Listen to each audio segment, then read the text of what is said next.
CNC machine में हम tool को मूव कराने के लिए हम उसको कोऑर्डिनेट वर्ड का यूज़ करते हैं। कोऑर्डिनेट वर्ड होता है एक्स होता है, वाई होता है, जेड होता है। तो एक्स और वाई जेड इस तरह से लेते हैं कि हम यदि जी फंक्शन लगाते हैं G90 G91, और G90 लगाने का मतलब कि वह किसी अब्सोल्यूट डायमेंशन से जाएगा, और G91 लगाने का मतलब होता है कि वह किसी इंक्रीमेंटल डायमेंशन यानी कि अन्य किसी डायमेंशन से जाएगा।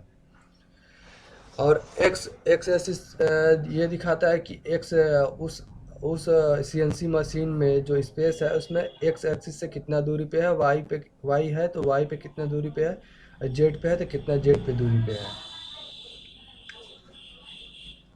पैरामीटर ऑफ सर्कुलर इंटरपोलेशन, जब पैरामीटर ऑफ सर्कुलर इंटरपोलेशन का यूज उस समय किया जाता है, इसका एड्रेस होता है आई जे के से दिखाते हैं, आई जे के द्वारा दिखाया जाता है, आई जे के वर्ड द्वारा दिखाया जाता है। इस वर्ड के द्वारा हम देखते हैं कि G90 लगा के आई जे के लगाने पे यानी कि G90 किसी अब्सोल्यूट डायमेंशन से जाएगा। आई यानी कि वो एक्स एक्सिस से कितनी दूरी पे है, और वाई से कितनी दूरी पे है तो उसको जेड द्वारा, और जेड से कितनी दूरी पे है तो उसको के द्वारा दिखाया जाता है।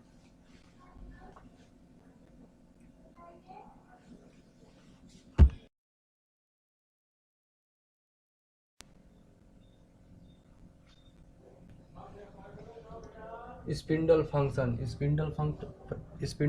को एफ एड्रेस से दिखाया जाता है। स्पिंडल फंक्शन से हमें स्पिंडल की स्पीड मालूम चलती है। स्पिंडल की स्पीड को हम निकालने के लिए सबसे पहले सरफेस कटिंग स्पीड निकालना पड़ता है। Surface cutting speed into 1000 by pi into cutter dimension, इसके द्वारा हमें स्पिंडल स्पीड का पता चलता है। स्पिंडल स्पीड का एग्जांपल है एस 2000, यानी कि स्पिंडल का स्पीड 2000 आरपीएम से जाएगा।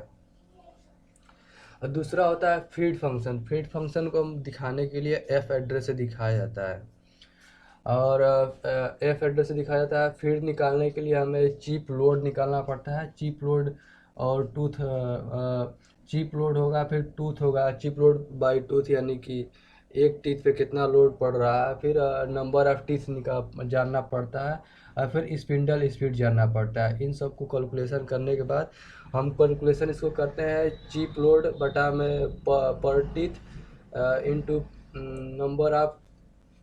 Number of teeth into spindle speed.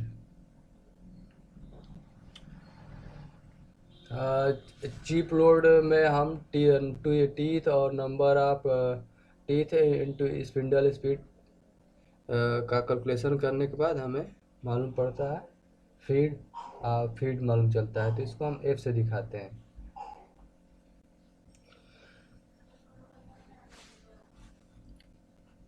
Her material के लिए फीड फंक्शन यानी फीड रेट का फार्मूला अलग होता है। फीड रेट को हम दिखाने के लिए एफ एड्रेस से दिखाया जाता है। और फीड रेट निकालने के लिए सबसे पहले हम चीप लोड निकालना पड़ता है। चीप लोड पता होने के बाद टूथ पता करना पड़ता है, फिर नंबर ऑफ टूथ पता करना पड़ता है, और फिर स्पिंडल स्पीड पता करना पड़ता है। चीप लोड बटा में टूथ निकालने के बाद फिर हम उसको नंबर ऑफ टीथ से गुणा मल्टीप्लाई करते हैं, और स्पिंडल स्पीड से मल्टीप्लाई करते हैं। टीथ ज़्यादा होने से फीड रेट टीथ ज़्यादा होगा तो फीड रेट कम होगा। स्पिंडल स्पीड ज़्यादा होगा तो फीड रेट कम होगा।